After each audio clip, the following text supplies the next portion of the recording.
Hello, I'm Catherine. Welcome back to my garden in Oxfordshire. Today I'm going to talk about my top 10 most used things in the garden that I couldn't be without. So, welcome back and hello if you're new here. And if you could like or subscribe, that would be great because it helps the channel to grow and for other people to find the content who might find it useful. My garden is about the size of a tennis court, and I have this new area over here where we took some conifers down, and it's a dedicated cutting area, and I grow flowers to sell as bouquets locally. And I also do art that's based on the flowers that I pick from the garden. We've made quite a few changes in the last couple of years, and this brings me on to my first item, which is very glamorous, my trundle trolley. And the reason that this is a very important item for me is because you can sit on it while you're doing lots of tasks. And tell you a bit of my backstory, I had a chronic illness for many years. It's called ME. It's a bit like long COVID, where you often feel just completely drained and as if you're having your worst day of flu, and that can go on for days, months, years. And all during that time, because I loved gardening so much, I could do it, but only on certain days and only with a lot of help. And I couldn't have done it without this because you're sitting down, so you can weed, you can plant. If you have a little hand fork, you can dig over. And what it is a little trolley on wheels. This one's quite swish. I've gone through about 3 of these because it has a rotating place where you actually sit down, and then you've got these hinges and you can keep, I've got gloves, I've got tools, I've got string, you've got pockets at the end here, so you can just take it around the garden with you. I'll show a little film of me using it. I couldn't have gardened without that over the years of my illness, and even now that I'm a lot better, I still use it. I just got used to it, and it's just so useful. I squeezed in a lot of raised beds in my cutting garden, but I did make sure that I can go up and down between the beds sitting on this, even if I have to go kind of side saddle in some of the places. So it's a really useful thing if you have a disability, if you're older, if you have any sort of illness, or even none of those things, you might find it really useful. And my second thing is the good old tub trug. Now, I know this isn't very revolutionary, but I just wanted to mention one thing. I mean, they're fantastic. They come in all different sizes, flat ones, big ones, and I've got a series of them. They're nearly all black except for one that's yellow. And it was only after that I realised that if you want to get ones that are made out of recycled plastic, which is obviously good, you have to get the black ones, and there are certain makes that make recycled ones.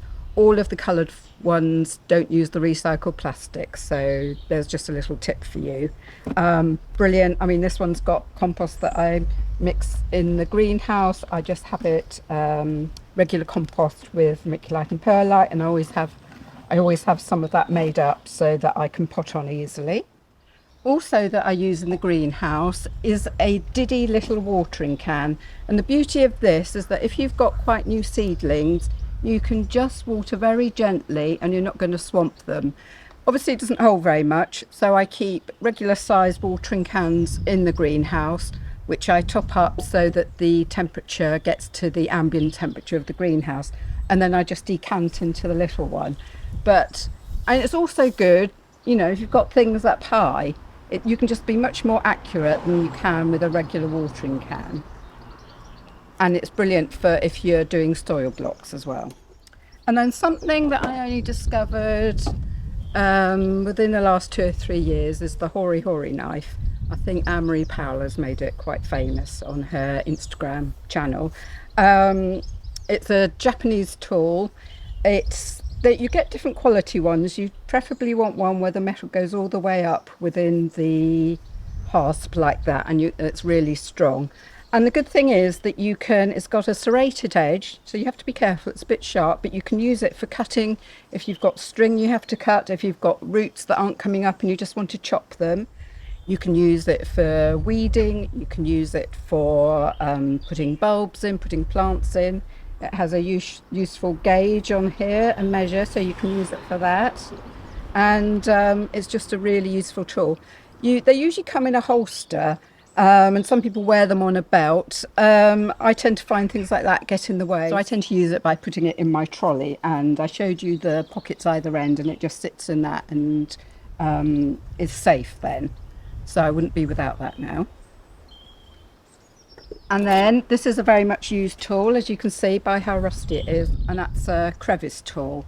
And we've got quite a lot of paving here, and I don't use any weed killers, so every now and again I have to do that thing of raking out the weeds, particularly the grass, and that is definitely the best tool to do it if you don't want to use weed killer. And when it comes to secateurs and snips, I like ones with bright handles because I'm terrible at losing them. I don't know how it happens. One minute it's there, one minute it's in the bottom of a tub truck with lots of weed in it, which is why I like ones with bright handles. And this pair, as you can see, confession's got a little bit of rust because it got left out in the rain. So my tip would be to look after your tools better than I do. I think this make is Okatsuna, and I've got quite small hands, so it's the smallest one they do, but it's incredibly sharp and fits nicely in my hand, and you just clip it shut with that, so it can go in a holster, in your pocket, in a tub truck, in your trolley. I wouldn't say snips are absolutely essential, but if you're cutting flowers a lot, they do make things a lot easier because they have these long, narrow blades, so they can get in if you just wanted to cut something in the middle, and you only need to open them a little bit to get that in, whereas with the secateurs you have to go. So if you've got just you want to get a plant right in the middle, or like me, you've got mesh and you need to get in, this is the best thing. And then a couple of slightly odd things. A butter knife. I think I got this tip from Erin at Floret Flowers. Everybody knows her.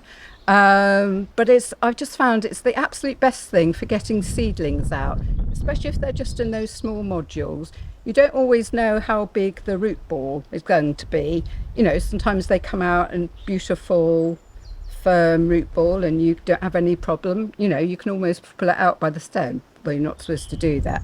But I find this, if you prise it round the edge, and then it supports the roots as you bring it out, and I haven't found anything better for doing that job. And then every now and again tools break, don't they? Sometimes they're beyond hope, sometimes you can almost repurpose them. And this is a garden fork I'd had for years and years, and as you can see, one of the tines broke off. But I actually find it almost more useful now, because if you're weeding something quite awkward, you have to get round things, the fact that it's only got these two tines just makes it easier. And I find if I'm doing that sort of weeding, where they're not huge things, so I don't need a big fork, so I'll either use my Hori knife if I've got that on me, or I turn to this quite a lot. So that can be useful. Don't always chuck out something because it's broken. And then I think that's 10. I think it's 10 with this last one, which is a phone. Now I know that seems quite obvious because, you know, maybe you have an accident in your greenhouse, you need to call somebody, or just for taking photographs. But I find it useful for other things as well. I'm lucky because our Wi-Fi from the house reaches almost to the end of the garden, so I can get on our network. I can look up anything that I've put on my tablet indoors, and for instance I have a database, it needs to be updated every now and again, with everything that I've grown from seed, and I've put in that whether you have to succession plant, and most importantly the heights and the spread. So when I come to planting out, rather than having to go in, make a note, come out again, I can just access it on this phone here. And today even I did some notes that I did on my iPad, and I just have to look here, and that's my list for today. So let me just check it. Yeah, I've covered everything today. So I hope you found that interesting. I'd love to know if there's anything I've missed out that you find absolutely essential. So if you leave a comment below, that would be great. So thanks for watching, and I'll see you again soon back in my garden.